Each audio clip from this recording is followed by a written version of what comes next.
Good afternoon and welcome back. I hope you guys have been enjoying the day so far. We've had an interesting conversation with George, the director and writer creator of Gassed Up, which is on currently on Netflix, and not Netflix, sorry, on Amazon Prime.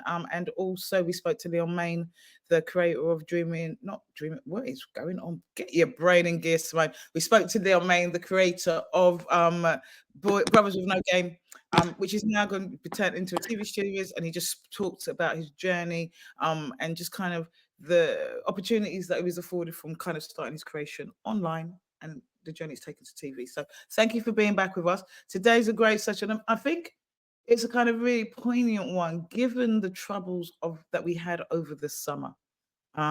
This story feels, and the film that you were involved in feels really timely and feels like a really important conversation, and particularly for those who have kind of similar stories that they want to tell. We really want to kind of chop up and kind of understand how you got, your involvement in this film, how it got to screen, what we can learn, why these stories are important, and the impact to the community. So welcome, Rajesh. It's amazing to have you, writer, director, and I know you were heavily involved in this project. Before I like to let people to give their own flowers. So can I kind of just give you a couple of minutes to give us a kind of quick whistle stop tour of your career, just highlighting some of your highlights. You don't have to kind of give us when I was born and at the age of 10 I start, but just some of your major highlights and what's kind of driven you or brought you to where you are today. Hi, thanks very much, Wayne. Thanks for having me. I'm quite long in the tooth. I first started working in film in the late 90s, and I started actually in fiction, and I started working in independent fictions, so sort of £1-2 million fictions. It was a lot of sort of tax credit funded gangster films at the time. It was sort of the Lock, Stock and Two Smoking Barrels sort of era. And I worked on a few big independent productions. I produced some short fictions. But then I sort of pretty quickly, I think after a year or two, I realized that at that time, at least, and we can talk about if it's still the same now, but at that time, I came to the conclusion that, I just wasn't from the right background to be able to get to make an independent feature film, because everyone who was getting to make them either had a lot of money or had a friend with lots of money, and I didn't know anyone with lots of money. But at the time, the whole digital camera sort of, revolution was happening, the PD-150s and the Sonys. And so suddenly you could just grab a camera and, start making work. And I'd been doing that at college and just taking cameras and shooting things. And I'd done a master's, and I'd been sort of fascinated by documentary. And so I just started making documentaries. I sort of took a year where I took a job. So I left the industry at the end of 99, having started in 97.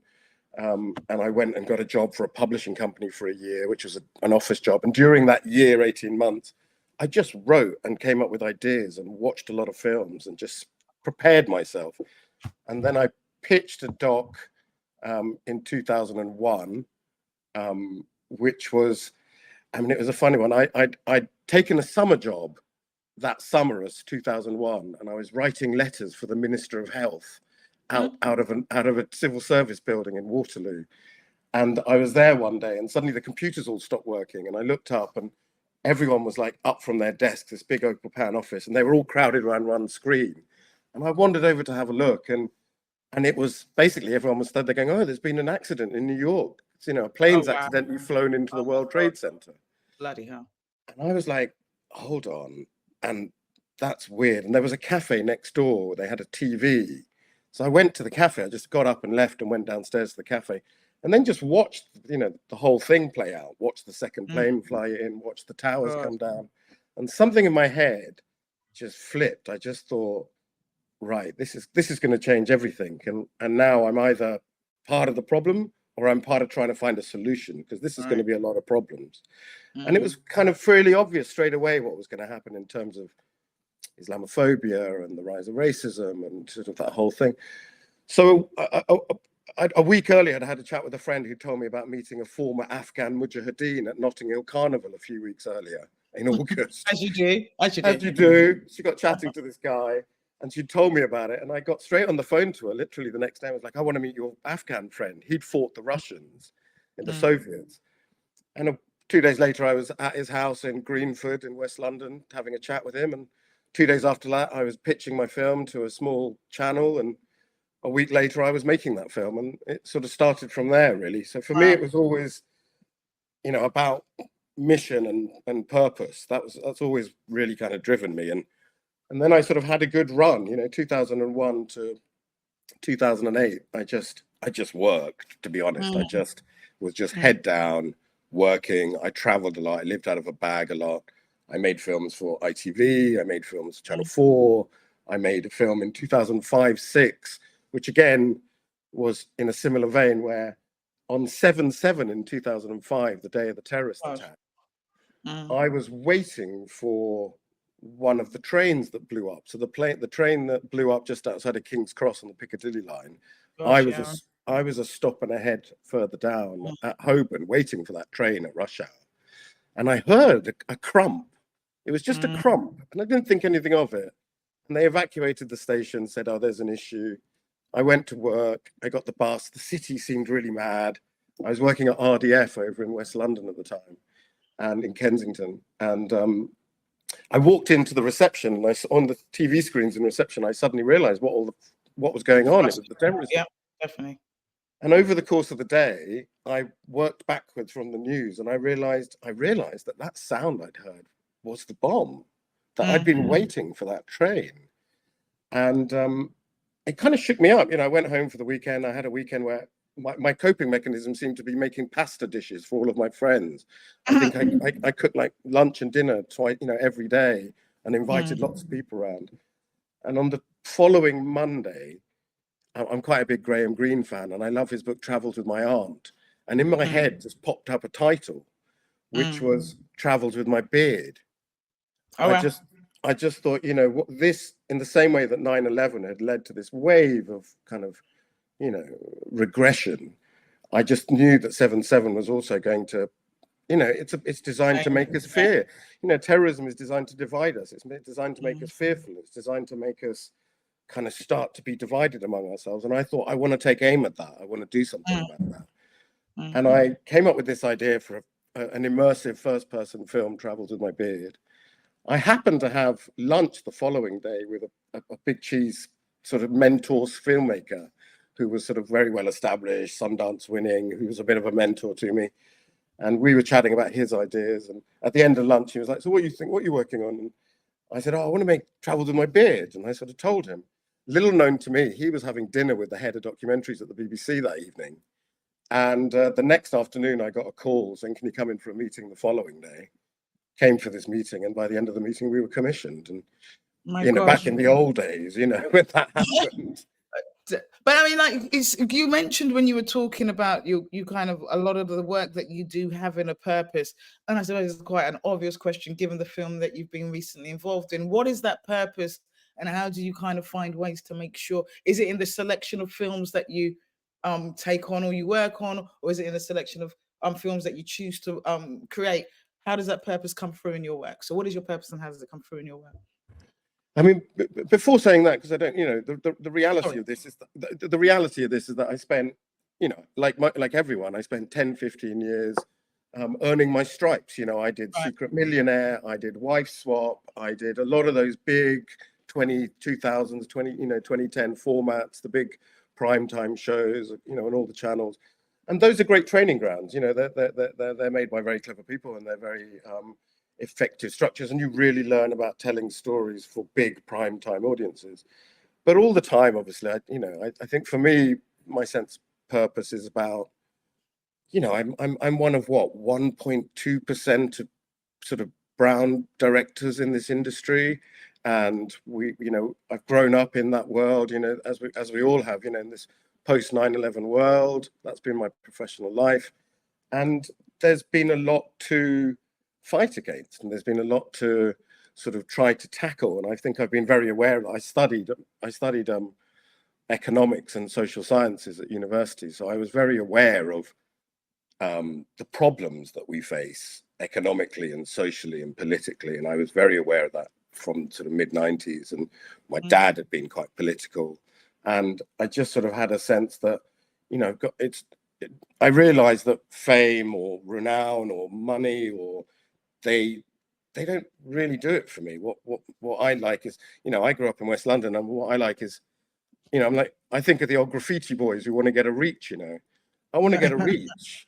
I Yeah. want people to see things, and I want things to affect people. I want people to sort of change how they see the world as a result. That for me is what art is. It's how do we help people to see the world in different ways. And I think there's a lot of that work to be done. So that for me is what has sort of really, I think, really drives me to try and then, now I'm like, I've got a 4-year-old, and that again gives you a whole new perspective, because suddenly I've got this person who might be alive in the year 2100. And so it's not just taking responsibility for myself now in this present day. It's also about how am I going to be a good ancestor, and how am I going to help to tackle, sort of lay the ground for her to be able to live a life that's constructive and positive, and hopefully where we've got some progress. I'm also very aware that we stand on the shoulders of those who come before us. Absolutely. This is a baton that gets passed on, and I've been very lucky to receive an enormous amount of mentorship and support and advice. I mean, even from some of the people, I mean, you've had a Pat Young, who you had yesterday. I know from sort of 20 years ago, he's always been a great supporter. People like Angela Ferreira, people like, there's so many people in our industry who really mean it, and they really do reach out quietly and say, can I, if I can help, if I can support, and I hopefully get to do the same thing for other people too. I'm always very keen to mentor, and I think filmmaking is like a craft. It's like learning how to be a carpenter. You can read the textbooks and everything, but in the end, the time you're really going to learn is when you're in the workshop and you've got the piece of wood and you're with a master craftsperson, a master carpenter, and they're sliding their hand along the grain and they're going, yeah, this one will do. Let's use this bit of wood. It's the small lived craft experiences, I think, that add up to your filmmaking practice. And so that for me as well is sort of wrapped up in how I come at the whole thing. No, and I love that, and I think it's so important. Like I think over the last couple of days, that kind of theme around purpose and why has come up a lot when Patrick was talking about creating portfolio careers, the importance of why are you doing and what you want to get out of it. And I think that bringing that why or having a purpose to your work just gives your work that extra je ne sais quoi. So that being like quite clear about why I want to tell these stories, I want to impact on how people change. Doesn't mean it's around these particular issues, but just impacting how people see the world, I think, is a really powerful reason for doing the work that you do. Lily, can we pull up, let's get a trailer of Defiance, and let's kind of jump in, particularly because of the summer we've had. We had such awful summer of some of those rights. Obviously, we saw some really heartwarming moments where communities got together. But let's kind of jump into this film, and I would love to hear about your involvement with the film. What's the film, your involvement and kind of the impact it's had on communities as well. So, Lily, let's run the track. Thank you, sweetheart. Appreciate it. The whole of the Asian community up and down the country was under siege. You must hold out the prospect of a clear end to immigration. I don't like these people, never will do. You get surrounded and you get beaten up, you get abused. I saw actual mayhem. It was about time we did something for ourselves. In the face of racist violence and injustice, It was a direct warning to them. British Asians fought back. This is their story. This is the beginning of the resistance movement. It's my home. I stay here. That's it. Here to stay, here to fight. Defiance, Fighting the Far Right. A brand new 3-part series on Channel 4. Starts next Monday at 9. I mean, that was quite self-explanatory in terms of what the film was about, but just give us a top line. What was the film about, and why do you think it was so important to make this film at this time? I mean, and this was pre-gun riots before it came out, so obviously this had been made before the troubles we'd seen in the summer. I mean, it's a 3-part series looking at the fight back against fascism and racism by young British Asian radicals and activists in the late 70s and the early 80s. We're specifically looking at 76 to 82 because that's a real particular sort of moment, and there's a tide of violence that runs through there. We made it with the production company is Rogan Productions, who previously had made Uprising with Steve McQueen, which was about the New Cross Fire and the Black People's Day of Action. These are sort of important civil rights stories. This is part of British history, and we need to make sure these things aren't erased. And I know that's very much James and Salita's mission and purpose at Rogan. So that really kind of chimed with me. I was part of a team where there was myself. I was producer director, and I helped develop episode 2, and I directed episode 3. Our series director, who did a great job, was Satyesh Manaharaja. We had a great series producer, Anoop Pandal. We had some fantastic editors, including Brett Owen and Sean McKenzie. The execs were James and Salita Rogan and Nancy Bornat. A multi-award-winning team, very experienced, real heavyweights, know this material. I'd previously, in 2018, because I'd grown up around the events, I grew up in West London, so I knew about the events in Southall. So in 79, I was like 5, 6, and a lot of the older kids were out on the streets. So a lot of family friends and stuff were out there on the streets, like protesting. Wow. And they were quite roughneck. Like my mum had a friend. My mum worked at the airport doing ready meals at the Heathrow, and she had this friend Vina Auntie who lived in Southall. And every Saturday we'd go to Southall, go see a movie, go to Sagutaka, eat a lovely meal, and then we'd go to their house, and they'd send me out with their Vina Auntie's sons, Sonny and Bitu, who were sort of 8 and 10 years older than me. And as far as my mum and Vina Auntie was concerned, Sonny and Bitu were 2 very nice young men. In reality, they were members of the Holy Smokes street gang. Oh, I remember Holy Smokes. Oh my God, I remember the Holy Smokes. Yeah, and the gangs were sort of wrapped up with the defence of Southall. They were part of the whole social defence. The people who turned up weren't the sort of kids who were training to be doctors and accountants. They were the roughnecks. They were the kids who were on the street. Those are the ones who turned up. And I had this sort of tangential relationship. So at 6, 7, I was being sent out, and suddenly they'd be like, go and play. And I'd be like in a black Capri, and someone's smoking a joint, and they're driving around looking for trouble. And I'm like, what? But they all had that spirit of resilience, and they all had that spirit of like, this is Southall. Nobody's going to come here and mess with us because this is Southall and we're tight. And I think I just grew up with and absorbed that, and spent like many years trying to work out where that came from. I mean, in part it came from my dad too. In the 70s, we used to drive around. My dad drove around with hockey sticks in the back of the car in case we ran into the NF. My dad never played a day of hockey in his life. He was a badminton player. All right. But we would you had to be ready. You had to be ready in case you ran into it. And the spirit that people had was very much like, yeah, we don't back down. We don't, we come together. We face this stuff. And so I spent decades thinking about that. And then in 2016, 17, after Brexit, I just thought this is all going to get a lot worse now. This is just a matter of time before this all gets. And now we've got this ultra-nationalist kind of swing in the country. Things are going to get worse. And I started thinking about the Southall story, which I knew best. And I reached out to some of the activists who were involved back in 2018 and said, look, you guys aren't getting, you're not getting any younger, and we need to make sure these stories get told. And then I got invited along to a meeting they were having at Southall Town Hall in the summer of 2018 to prepare for the 40th anniversary in April's 2019. And Suresh Grover of the Monitoring Group, who's sort of one of the leading civil rights activists in the country, and had been involved in 79. He said, look, I'll invite you to the first one. You can introduce yourself. If people in the room think you're okay, they'll invite you back, but it's not up to me. And I went, I introduced myself, I said what I wanted to do. And then at the end, they invited me back.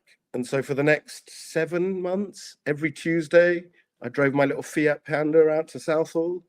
And I sat in Southall Town Hall with all these old sort of 60, 70-year-old radical revolutionaries, and went for samosa and chai afterwards every week, and never took a camera, just took the time to get to know them and kind of understand who they were and build trust and build those relationships. At that point, were you already part of the Rogan team kind of developing? No, at that point, I was trying to make a feature doc. So I was developing a feature documentary just purely about Southall, which is the episode 2. And then I pitched that summer of 2019, to Fatima Salaria, who was at Channel 4 at the time, and bless her, Fatima was really receptive, and she really saw the potential, and she really understood the importance of the stories. A month later, my father died. 3 months later, my daughter was born. 3 months later, the pandemic began. So by the time we circled back round, it was like late 21, early 22, at which point a friend of mine was working with, I mean, I knew James, and a friend of mine, Simon Gilchrist, was working at Rogan, had a beer with him, and he was like, oh, I think, Simon's, I'm sorry, James is interested in this area. And so I went to see James and Salita and Nancy, and realized, they obviously, with their scale and their track record, they were able to really bring it up and turn it from just a single to the 3-part. The Brick Lane story before in episode 1, the Bradford story and the Walthamstow story in episode 3. So, I was very, happy and pleased and honored to sort of be able to join, a really top-notch award-winning team and to sort of, again, to be able to learn from a master craftsman like James, to be able to sort of spend that time. Why do you think the story, I mean, we understand your journey with the story, or with the Southall, your attachment to the Southall part of the story. Why do you think that it was commissioned at this time? Was it just kind of, what was about this time? Was it hinged on any adverts? What made it kind of special or important to tell the story at this time? And remember, this is kind of pre-troubles in the summer. So why do you think it kind of just resonated at that time? I mean, I think there's a few things. I mean, first and foremost, I think all credit to Channel 4 and all credit to Shaminder Nahal and Ian Katz there for having the vision to take a risk like this, because it is a risk. It was, it's a prime time sort of box set, 3-part series, healthy budget. It's a risky project, and they really stood by it. I think that was a key thing, and the fact that. What makes you say it was risky? What makes, because it's an Asian community?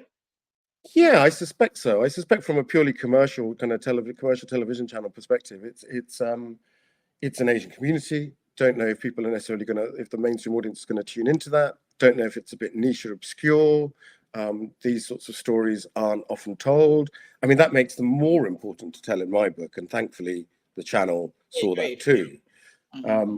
But I think that also happens in a context. And the context, I think, which we've all seen, is post-Brexit, the rise of nationalism, an uptick in racism, a need for us to better understand our history. And I think, the George Floyd moment, the Black Lives Matter moment, really important, because I think it made many more people aware of just how much we don't look at and how much we don't know, and how much of our collective history is erased or ignored or neglected or buried. And I think, we'll talk about that later in terms of anybody who's watching who might have a story that they themselves have a connection to, either through lived experience or from their community, how that they might be able to develop that. Because I think we're in an era now, actually, where people are really hungry for those sorts of stories. A lot of popular culture is recycled. It's regurgitating itself. It's repeating itself. How many Andrew Tate films were there? 6. In the last sort of 6 months. There's the sort of same stock of stories being told by the same stock of people, and they're very good at it. And some of those stories are great, but there's a whole bunch of us, a lot of people on this call as well, I'm sure, who haven't historically had a look in. We've not got to tell our tales. We've not got to share our stories. And I think that slowly, that's beginning to change. And I think, as in a weird way, it's a paradox. The worse things get socially and politically, there's also a reaction to that. There's also an understanding, all right, well, we really need to actually address these things. Yeah. How was the film received? I mean, obviously, the film came out. When did the film TX? When was the series TX? And Channel 4 really got behind it. So they did it as an event over 3 nights at the beginning of April. So 8th, 9th, 10th of April, they did it. They put a lot of welly behind in terms of promoting it as well. There was a preview screening in there's one in Birmingham, there was one in Bradford, there was one in London. There was also a party at the Whitechapel Gallery, which was fun, which I think every famous brown person in the country was at. And then there was also the following day a series of panels looking at different aspects of that history. So the channel really got behind it. The series went out that Monday, Tuesday, Wednesday evening, a 9 o'clock slot on the Monday and a 10 p.m. on the Tuesday and Wednesday. And pretty quickly, right from when it was first announced online, the first announcement from the channel a few weeks earlier, there was just a lot of interest. Yep. And there was a lot of, I think, because some of us were very much in those communities, and like I've been quite active until recently. I've been quite active on Twitter, and so I'd been sort of like following people who were connected to these stories and histories for years, and not just following, but interacting and having conversations and being part of that community myself. And it was just great to be able to have that community, because they just helped to really amplify the show. And I think for a lot of people, it was the first time they were seeing it. The response was, I mean, frankly, quite overwhelming, because there were a lot of people who were saying, I just watched this with my dad and my mum, and they've just told me loads of stuff they've never told me about what they went through. I think particularly in the South Asian community, and I think other communities too, but back in the 70s and 80s, it was rough. It was rough and it was tough, and people were busy trying to survive. There wasn't time to sit around going, oh, how brave we've been, let's make a film about it. It was just, no, it was surviving, I think.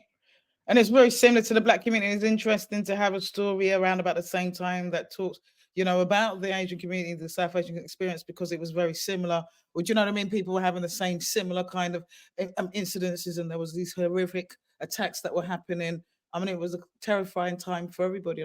Growing up kind of around that time, I remember, my uncle's, I grew like my brother, and if he'd go out and he's not back by a certain time, you're not sure if he's coming back in one piece. And that was real. I live very close to Wembley, and when football matches come on, I still live in the area. And now when football matches, all the shops are open and we work, everybody wants a piece of that football money. But back in the day, they'd border up the shops. They were coming around to smash up places. So it's a really different day. What was the response of your film after the riots? Did those kind of important topics come back? Do people use that as a reference point, or as a starting point for some kind of conversations? Because we were all horrified and shocked to see those kind of violent out scenes on our streets in the UK in 2024, right? Do you know what I mean? I mean, sadly, I have to say I wasn't as shocked, perhaps, as some others were. I mean, I think partly that was with the instinct to wanting to make the film, because I think history projects in particular, like history is a resource, in the same way that, I think the history of the Black community struggles in Britain are, I mean, the way I see it is that if you look at the history, actually, Black people fought these battles first. And the Asian radicals and activists that we were talking to from the late 70s and 80s, they were hand in hand with their Black, comrades and activists. There was a political Blackness at the time. People understood that it might be time shifted. I think the Black community, in a way, proved their mettle and fought their battles a little bit earlier. The Mangrove, all through the 60s, even from the late 50s, from the Notting Hill riots, all through the 60s. All through the early 70s, the Black community was being targeted, and the Black community fought back, and the Black community proved itself. And I think that actually really gave inspiration and succor, and in some respects, practical allyship and advice to the Asian activists that were then stepping in the late 70s. Their heroes were Malcolm X and MLK and and Dr. King, and these are the people that they were also reading and listening to and looking to for leadership.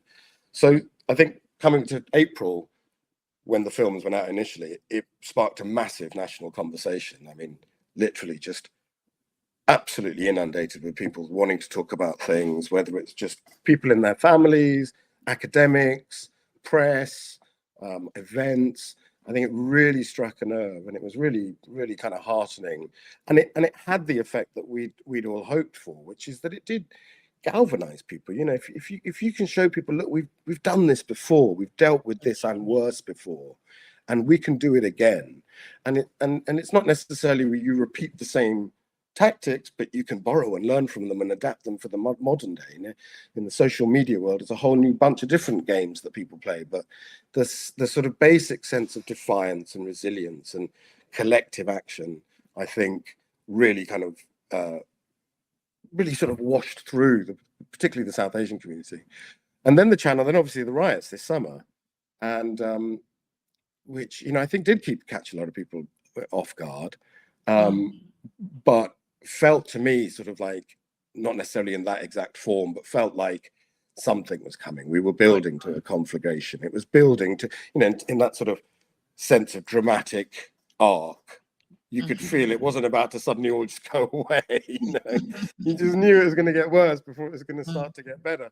And so, again, the channel, I thought it was a great decision. They decided to repeat the series in August, the week after the worst of the riots.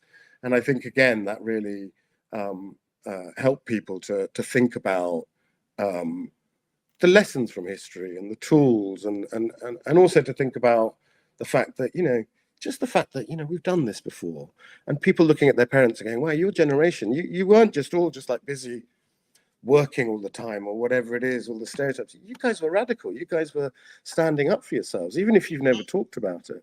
And I think that conversation is really important. I mean, I think filmmaking is essentially a contribution.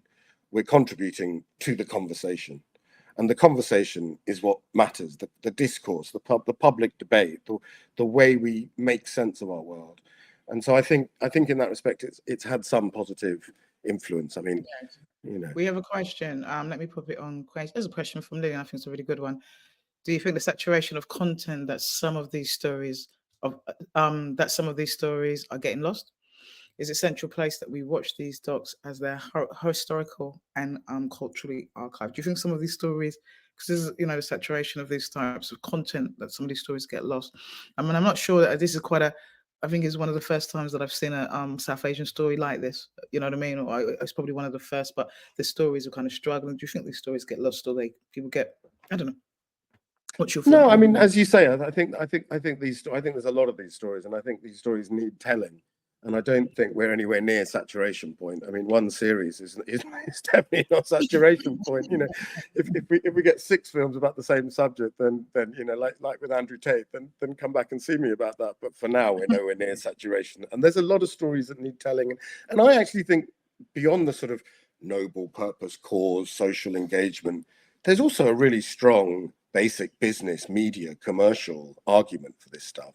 People are hungry for new stories they haven't heard. People want to be like, wow, I did not know that. I didn't know that happened. I didn't know that those people did that at that time. And I think we need a lot more of this stuff. I also think whoever asked that question, I think it's a great idea for that, all this work to be collated and put in a place. I mean, there are some great places, Black Cultural Archives in Brixton. There's various other bodies that are sort of putting these films together. But I actually think that curation, looking back at the films that have been made in the past, is something that really needs to be done. We need to be, we've got so many, like I say, people whose shoulders we stand on, who've been making films for decades. And we should treasure those films. We should honor them. We should bring those things together. Someone should fund, a historical archive of library. And sorry, Lily, I think I read the question. I didn't read the question very well. I meant the other saturation of content in general. Do important historical docs like this get lost? And you kind of answered that, she said, and obviously the importance of kind of archiving these stories. Sorry, Lily, if I didn't answer. I think new stories cut through. And that's what people want. Again, the channels want to cut through. They want to cut through the noise. There's a lot of noise. There's TikTok and Twitter and film and streamers and TV. And to cut through that is very difficult. But I think actually those stories that will cut through, we're the kind of people who've got those stories. We're the people who've got these stories that are huge, massive, dramatic tales that just simply haven't been told. And in a way, it's a bit like sort of semiotic jujitsu. It's like we can use the fact that these stories have been ignored we can leverage that and say, look, these stories are new, they're fresh, the audience are going to respond to them, they're drama, they're going to make people walk out on the street and say, wow, Britain looks different to me today because I saw that film. And I think that actually channels are desperate for that stuff. I think they're crying out for that stuff. So you order them kind of work it. How do you find the balance when telling a story like this with the kind of importance of the historical information, the balance to make it authentic and real for that community, but also have a universal reach so those that don't know the stories and can connect and can kind of come and feel emotionally connected to the stories as well? How do you find the balance in the storytelling, or when putting films like this together? I mean, I think that's absolutely right. There is that balance to be struck. And I think a lot of it's in craft. A lot of it's in the craft of the interviews, how those are conducted, the relationship with the contributors. You know, I think the fact that we have with some of our contributors, I'd had that time to build trust with them. And the fact that our crew was so good at doing that, you know, Anoop's, you know, as a series producer, he's just very good with people and kind of, you know, and similarly Satyash's interviewing style, you know, it's very sensitive and thoughtful, and you know that, and we were able to, you know, I did some of the interviews, Satyash did a huge number of interviews, and you know, it's holding that space for people. It's making people feel you're really going to be listened to here, and we really want you to say it as you see it. We're not here with an agenda. We want to give you a platform, and I think that helps a lot. I think if you make people feel like, okay, you know what, these guys are all right, I'm going to trust them. They actually mean it. I think that's a lot of the battle. I think because I think a lot of the time with telly, it's like, you know, you know what it's like. Somebody joins the BBC, they give you a lanyard. It's like, oh my God, I work at the BBC and I've got a lanyard, like big man now, you know. And you go and they turn up at an interviewee's house or in the studio, and it's like, right, don't worry, I know what I'm doing. Come and have a sit down. And it's sort of it's a bit like, oh, too much. You know, Mrs. Moggs, who's nervous about the media coming around, is like sort of like this, terrified. So I mean, I used to, when I did a lot of observational stuff and when I did a lot of the format stuff, I developed a technique which I call the Detective Columbo School of Filmmaking. Do you remember Detective Columbo? Of course, I remember with the dirty raincoat. Of course, I remember that. Dirty raincoat, little cigar, looking dishevelled, and then he'd catch people out with this look. Oh, and another thing, you know. Yeah. And I would sometimes play to that, you know, because most of the time I'd walk in and people would be like, who's this joker? He's like a student or something. First, they never expected to see a non-white, you know, back in the 2000s, no one expected to see a non-white producer director. And then secondly, you know, I mean, even now I've like chipped a tooth playing cricket and stuff. I've always got, you know, I'm always looking a little bit like, you know, the rain hits me or something, and I'd play up to it. I'd hand power back. I think having a camera gives you a lot of power. And I think it's your job as a filmmaker to be strategic about how you handle that power and be very mindful. And as much as possible, hand power back to the contributors. Give them the power. Let them feel like, okay, I'm in my space and I can set the agenda here and I can speak freely. And if I want to reframe that question, if I say to people, you know, if I ask you a question and it's the wrong question, just tell me. If you want to answer a different question, just answer that question. I stop regularly and say, are there things we're missing? What do you want to say? What is it that I'm not asking you? And just anything you can do to give power back to contributors, because they're the show, they're the film. It's their feelings, and your success is in direct. The success of the film is in direct proportion to the extent to which you can empower them to be who they are and to be authentic and to feel empowered. And I think that's something we all understood on this production, and I think that's a large part of it. I've been saying, obviously, one of my favorite sayings of recent, I think my team are fed up of hearing me say it, but the importance of being less impressed and more involved. So, you know, just sitting back is like, you know, as a producer, oh, I'm the producer, I'm the big boss guy, you know. Yeah. Oh my God, it's all about me. And actually, like you said, our jobs are, particularly in documentary filmmaking, is to act as a vehicle for people to tell their story. So being less impressed and more involved is often a really important. I think you spoke really beautiful to that. Do you think like these, I mean, obviously these stories are important, but there's obviously often a feeling that broadcasters and commissioners don't want these types of stories. What kind of advice, and you know, you mentioned and alluded to it earlier, what kind of advice would you give to people who want to tell stories that might have kind of historical, cultural significance, might be stories that they're personally attached to? You know, what kind of advice? And also, I want to talk to you also about being an Asian and making a story, because when I started my career in production, I'd often make stories about the Black community, and sometimes they're the hardest to make because you feel like you're carrying an additional burden and all the challenges that come with that. So I'd like to talk a little bit about that. But firstly, what advice would you give to those who really want to tell those kinds of stories? I mean, the first thing I'd say is understand the value of those stories. That you know, we're living in an age where, I mean, in the biggest picture as storytellers, we're living in an age where we had this Cold War up until the late 80s. Then we had this moment of sort of American superpower hegemony, And now we're entering a whole new world. We're entering a world, a multipolar world, with China and India and Russia and Brazil and America and Europe, and it's changing. History and the shape of our lives, and what that grand historical change creates, I think, is a space and an appetite for understanding things from different people's perspectives. People are suddenly waking up going, hey, hold on, we've just been telling people how to think, and actually we need to understand how other people think, and we also need to understand who we are better. Because I think if Brexit showed one thing, it showed us that we've got an identity crisis. You know, who are we? What is it to be British? What is it to be democratic? And I think in a moment like this, stories which have been ignored so far actually become both incredibly valuable, and also there's an appetite for them because they help people to make sense of a world which is changing and changing fast and changing in ways which confuses the hell out of most people, including me half the time. You know, and anything that helps to cast a light on that, even if you think you've got something which is quite obscure, actually, I mean, coming to your point about the universal, you know, the job of the development of developing these stories is taking the historical facts or the contemporary facts and digging down deep into them, finding the layer which is the universal layer, the archetypal layer. You know, Leon was talking about some of the books around, you know, storytelling and craft, and I think those are very important. And you know, the way in which we can really sink down into, okay, here's the story on the surface.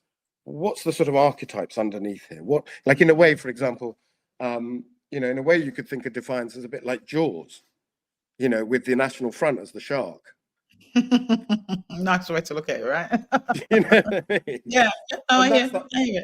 and that's that archetypal thing of the monster chasing you, and you've got to kind of like fight it off and escape it. That's primal. That goes back to the cave people. Everybody You know, connects.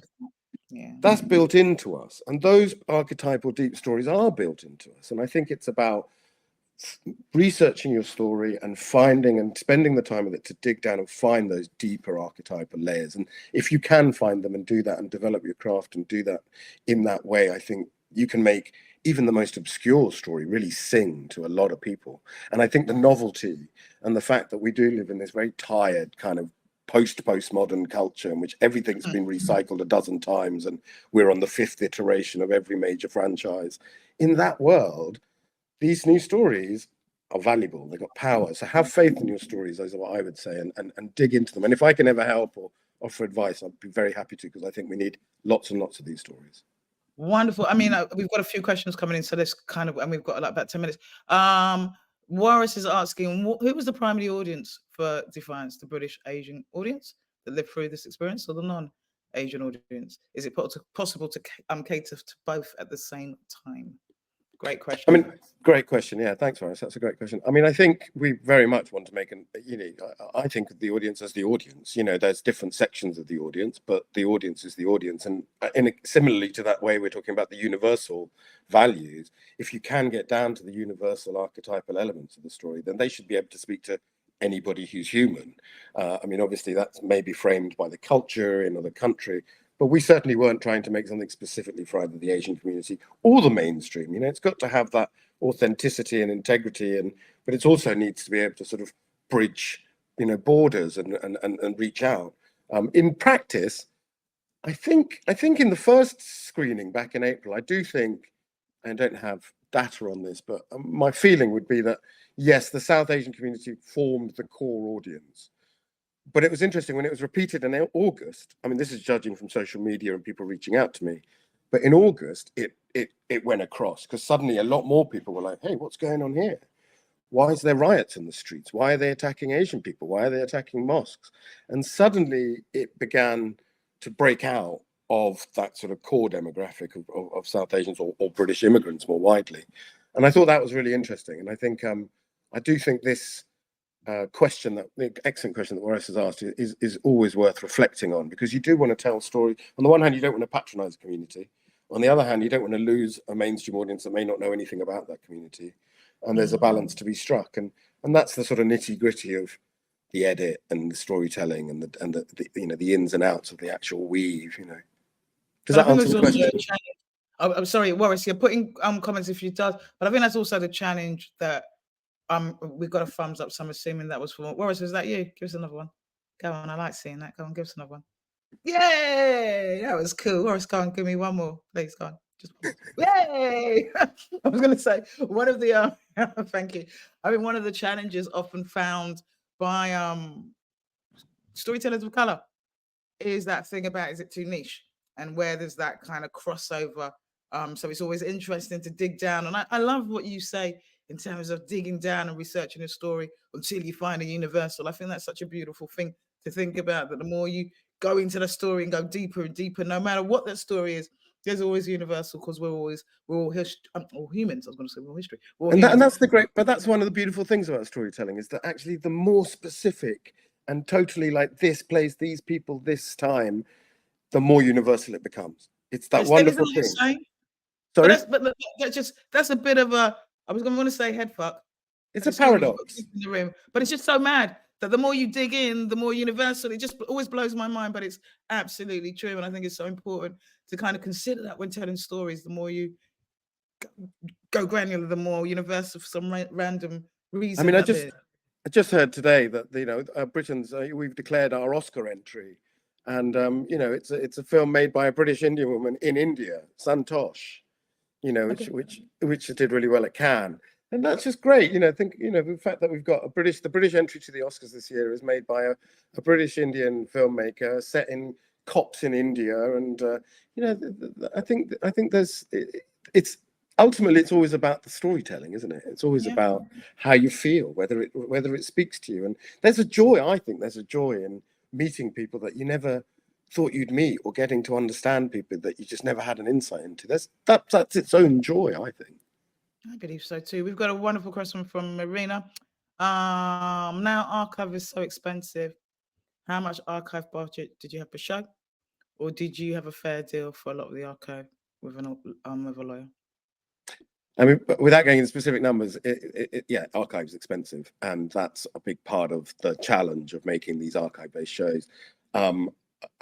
On this, because of the nature of the narrative and the structure of this film, with it's immersive. We only interviewed people who were there themselves in first person at the time, so there's nobody sort of commenting on events that preceded them. There's no sort of talking heads who are just sort of chatting about stuff that they didn't see, and so I think that mitigated largely against fair dealing, because fair dealing obviously is based on passing critical comment on footage or on the archive, whereas here we were talking about people talking about their own experiences and then using archive to make an immersive environment for the viewer. But it's expensive and it's a challenge. I mean, I do think fair dealing is a really good thing to have your head around, but it doesn't necessarily lend itself to every kind of project. But yeah, archive is pricey. But at the same time, archive is also, like some of the archive we got, I went round to one of the activists' houses. He invited me over for tea, and he's like, "Oh, come up to my study." I walked into the study. He had 250 VHS tapes and 250 Umatic tapes, and I was like, "What is this stuff?" He's like, "Oh, this is just all the stuff I've shot since the early 80s." His own archive, and it's those so weird. Are amazing. Look for that stuff. Look for people who've got. I now root around in people's archive, and I'm always looking. Or if I see an archive shot, I'm like, "Oh, where's that from?" And I go and pop down if I've got time to sort of some of the archives and have a route around the British Library, the Black Cultural Archives, lots of others. There's a lot out there, and there are ways to piece things together which aren't so pricey. But I think Marina's point is very pertinent. It's a very pertinent one in terms of the cost. Yeah. And what I'm finding is that now we've all got access to TV. I met an older gentleman that was in Brixton. It broke my heart. He'd been filming since the day he landed, and he had like rooms of archive of every minute. He lived in Brixton and could have probably told you the history of Brixton through these archives, and we couldn't do anything with them. But so many people have archives and footage and photographs and so on and so forth that can be turned into stories. I think your point about people's personal archives is so important. I know Palish has got a question. I'm not inviting people onto stage today just because I know that we're slightly short of time. So that's why. Rechanging attitudes. Can you see that? Yeah, changing up. Rechanging attitudes about among cultural gatekeepers about our stories. How much further could it go? How confident would you be of getting a non-Britain-centered story commission? I mean, I think in the end it's about the story, and I think, you know, with regard to sort of the industry and navigating what's being commissioned and not, you know, you just look at the commissioning briefs. You know, the channels are very helpful. They tell you what they're looking for. I do think there's been a squeezing of the space on British television for international stories. We lost the True Stories slot on Channel 4 / More 4, which was sort of their international feature doc slot, and some domestic films. Storyville still does international films. I do think it's harder, but I think that's partly about the sort of cultural, political times we're in. You know, it's sort of fairly parochial kind of, you know, we're all sort of like going, well, what is it to be British? And, you know, so there's a focus on that, and perhaps there's a logic to that. Perhaps that times like this there needs to be that. But in answer to Palash's question about how confident I'd be to be able to get an international story away, I think it just depends on the story. I think there are great stories. You know, if you look at we've been very honoured this week to be nominated as one of the 4 nominees for Best History Doc at the Griersons, and you know, I saw that there's a Challenger film in there about the space shuttle, which is obviously a US focused story. I think there is space for international stories, but I think it's just about telling the stories in ways that travel and finding things that resonate with audiences that travel.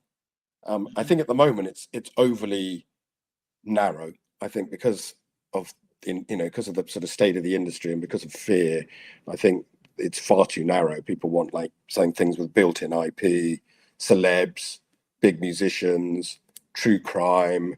You know, it's sort of sports. There's quite a narrow sort of shopping list that a lot of channels have, but it'll change. You know, I mean, if there's one thing I've learned, it's that never say never. You know, and things that you thought were dead and buried will come around again. I mean, I'm half expecting in the next couple of years that obdocs will come back again.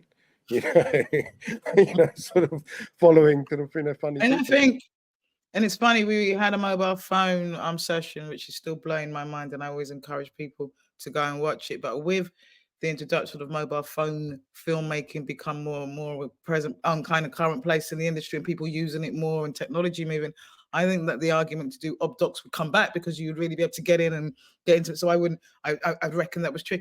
Given the state of the current industry, and you know, obviously the mantra about survive till 25, what advice would you give around trying to tell stories like this in this moment? How do you do it? You know, like we write, I think we've all acknowledged and we've spoken over the last few days that, you know, we understand commissions are more risk adverse. There's less money. Advertising isn't coming back. There is a difficult climate for all. So this isn't just about people of color. It's difficult out there for all. But to tell these really cultural, specific or historic stories about your community, how difficult do you think it is to get it out there? And I think maybe that was Palish what was kind of talking about as well. How difficult is it to get it out there? And what advice would you give to those who are burning with those kind of stories that they're burning to tell?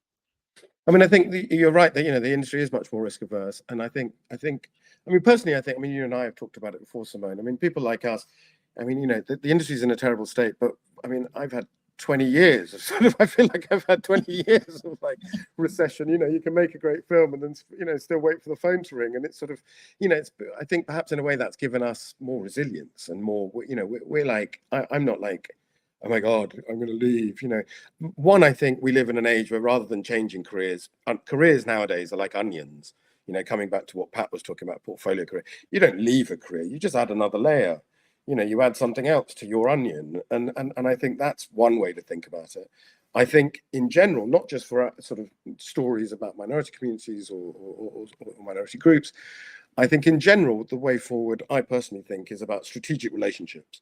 The fact is, the middle ground of companies is being cleared out. There's the high turnover, you know, sort of high volume, low budget stuff that's being made, and then there's the high end box set stuff. I think as sort of small players, as producer directors or small companies, I think the clever money is on strategic alliances. It's about watch a lot of films, see the ones that you like, and think, okay, if I've got this story I'm developing, where can I take it with a company I know is got a good reputation, is going to be able to reassure the channels, so that I can strike a deal with them and bring them something that they won't find on their own, which I can develop, but I can bring to them and then cut a deal with them. And then we can then leverage that relationship. So you build trust with those people who've then already got trust with commissioners. I'd say that's one way to go, is it? And really take the time to think about not just the company and what they've made, but the personalities involved. You know, I've got a slate of projects at the moment, and almost each and every one is I'm talking to a different possible partner because of the nature of the project, because I know these people are really good at that, and these people are really good at that, and these people are great at that, and these people have just won an award for that, or got a track record. So I think being strategic right now is very important, and developing an understanding of who's out there. I mean, you know, watch a lot of telly and watch a lot of films and look at the credits and go, they're good, I like that, I'm going to make a note of that, and then dig around in them and find them. I think that would be my main top line piece of advice, is be strategic and understand the value of what you're bringing to the table and do the work to get it developed. I mean, obviously that's difficult when you've got a day job, but if you've got, you know, if you get the first one away, it can then set you up and move you forward. So I think it's about that. I think it's about understanding the value of the stories you've got to tell, and then thinking strategically about how you partner with other people in the best way. You know, it's almost like an arranged marriage, you know. And it's funny, I mean, I'm Pelish kind of agrees that, you know, we are very, very lucky that every day when we watch whatever content, that everybody who made it comes up, their names. You don't really have to look too far. It's a starting point. So you can always know who these production companies are and who are their head of productions or the directors and yada yada, and then do the work to track them down. It's kind of easy. In other industries, you might not know who's the head of this, that, another, but we've got it. And obviously the internet makes that easier. We have still loads of questions coming in. We are good advice. I'm going to give the last question to Will, which I think it kind of rounds up quite nicely. So, do you think the responsivity of the channels has improved to events like this? We don't want to wait another 40 years until we see a story like this come back to our screens. Do you think?